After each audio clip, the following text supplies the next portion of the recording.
ассалому алайкум дӯстон, хуш омадем ба шабакаи мо. Дар навори имрӯза оиди тозатарин ва беҳтарин хабарҳо аз ҷаҳони ММА гап мезанем.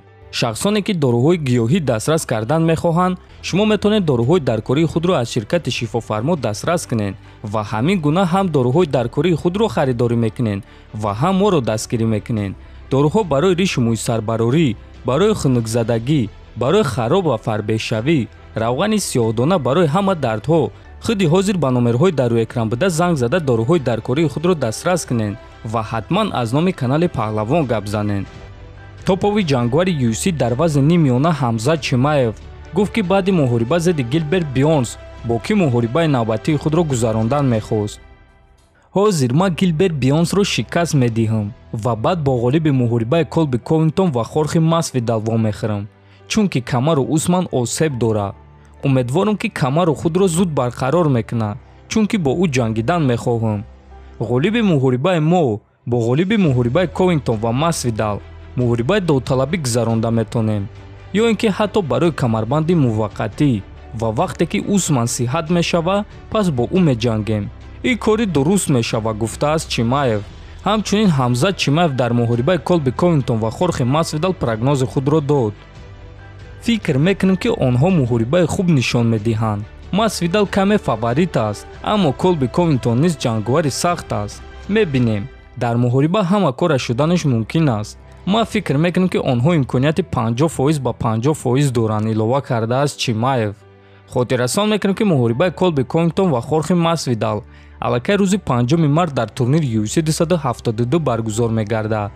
муҳорибаи Ҳамзат Чимаев зидди Гилберт Бёрнс боша рӯзи 9 апрел дар турнири UFC 273. дӯстон, шумо муҳорибаи Ҳамзатро зидди Колби Ковингтон дидан мехостед ё ин ки зидди Хорхи Масвидал? шахсан худи ман зидди Колби Ковингтон. аз шумо боша фикротона дар комментария нависед. боз як ҷангвари дурахшон ва бебохти вазни нимёна UFC Шавқат Раҳмонов оиди Ҳамзат Чимаев фикроша баён кард ва гуфт ки Ҳамзат барои ӯ рақиби хатарнок нест. Чимаев рақиби сахт аст, аммо ӯ барои ман хатар нест. ман ҳозир нисбати ӯ суханҳои калон ба монанди ман ӯро мешиканам ё пачақ мекунам гуфтанӣ нестам. ман гуфтаним ки вақт ҳамаашро нишон медиҳад. мо дар як вазн баромад мекунем. барои ҳамин дер ё зуд мо маҷбур мешавем ки дар қафас вохӯрем. ана ҳамон вақт мо мебинем, гуфтааст Раҳмонов. хотиррасон мекунем ки Шавқат Раҳмонов рекорди 15-0 дорад ва ӯ ҳамаи ғалабаҳои худро фавран ба даст овардааст. шаби гузашта чемпиони пешинаи Беллатор Александр Шлименко оиди муҳорибааш зидди Фаридун Одилов ва осеби худ каме маълумот дод ва гуфт ки умедвор аст ки ин муҳориба баргузор мегардад. муҳориба охири моҳи март. ягона чизе ки ба ҳамаи мухлисо ва фанатҳои худ гуфтан мехоҳам, ман кӯшиш карда истодам ки худро барқарор кунам. мутаассифона ҳозирашда ба даст зарба зада наметонам, чунки дард ҳис мекунам. аммо ман умедворам ки ба ҳар ҳол ман метонам ки ба ин муҳориба бо формаи хуб баром, то ин ки дар ин муҳориба ғолиб шавам, гуфтааст Шлименко. баъди ин суханҳои Александр Шлименко, чемпион Фаридун Одилов дар саҳифаи инстаграми худ чунин навишт: Александр Александрович, ман дуо карда истодам ки ту шифо ёбӣ. умедворам ки ин танҳо сухан нест, чунки каме тарсида истодам. то муҳориба якним моҳи дигар мондааст, аммо анонси муҳорибаро надида истодам.